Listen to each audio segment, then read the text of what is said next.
For better or for worse, experts agree that Colonel Moammar Gadhafi's 4-decade rule has had a lasting impact on Sub-Saharan Africa.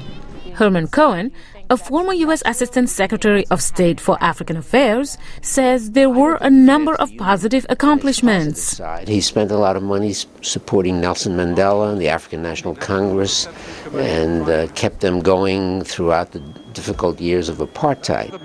Another positive thing that Libya did was a lot of investments in African business, for example, hotels, bus lines, banks, and that sort of thing.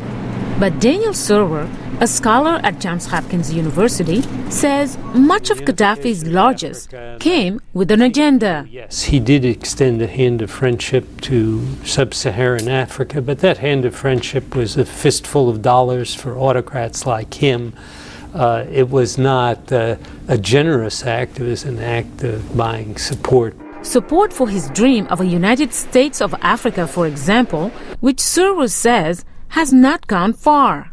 I don't see a lot of results from the unification of Africa. Suleiman Young, a professor of African Studies at Howard University, says he believes Gadhafi's Pan-Africanism was sincere. He was traveling on the same path as Du Bois, Garvey, and Kwame Nkrumah, and all the Pan-Africanists. No, Gadhafi, on this side of the issue, is all right. Nevertheless, Young says Gadhafi's legacy in this regard will be mixed. At one level, the Pan-Africanists will say that he has spent more money in Africa than any other Arab leader, including NASA.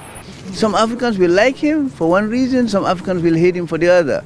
The other, says Ambassador Cohen, meaning the not-so-positive role Gadhafi played in some of Africa's internal conflicts.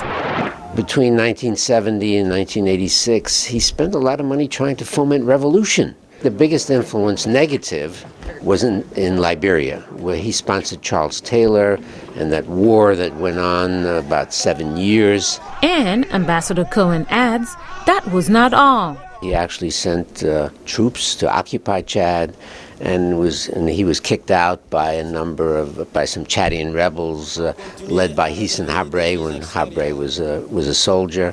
He influenced Burkina Faso. He helped Thomas Sankara come to power, and then helped Compaoré get rid of Thomas Sankara. Gadhafi was chairman of the African Union from 2009 to 2010, but he lost his bid to stay for another year to President Bingu wa Mutharika.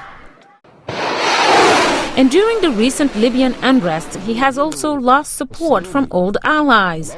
Though many African leaders remained silent on the issue, Senegalese President Abdoulaye Wade called for Gadhafi to step down while visiting the rebels' stronghold in Benghazi. Mariama Diallo, VOA News.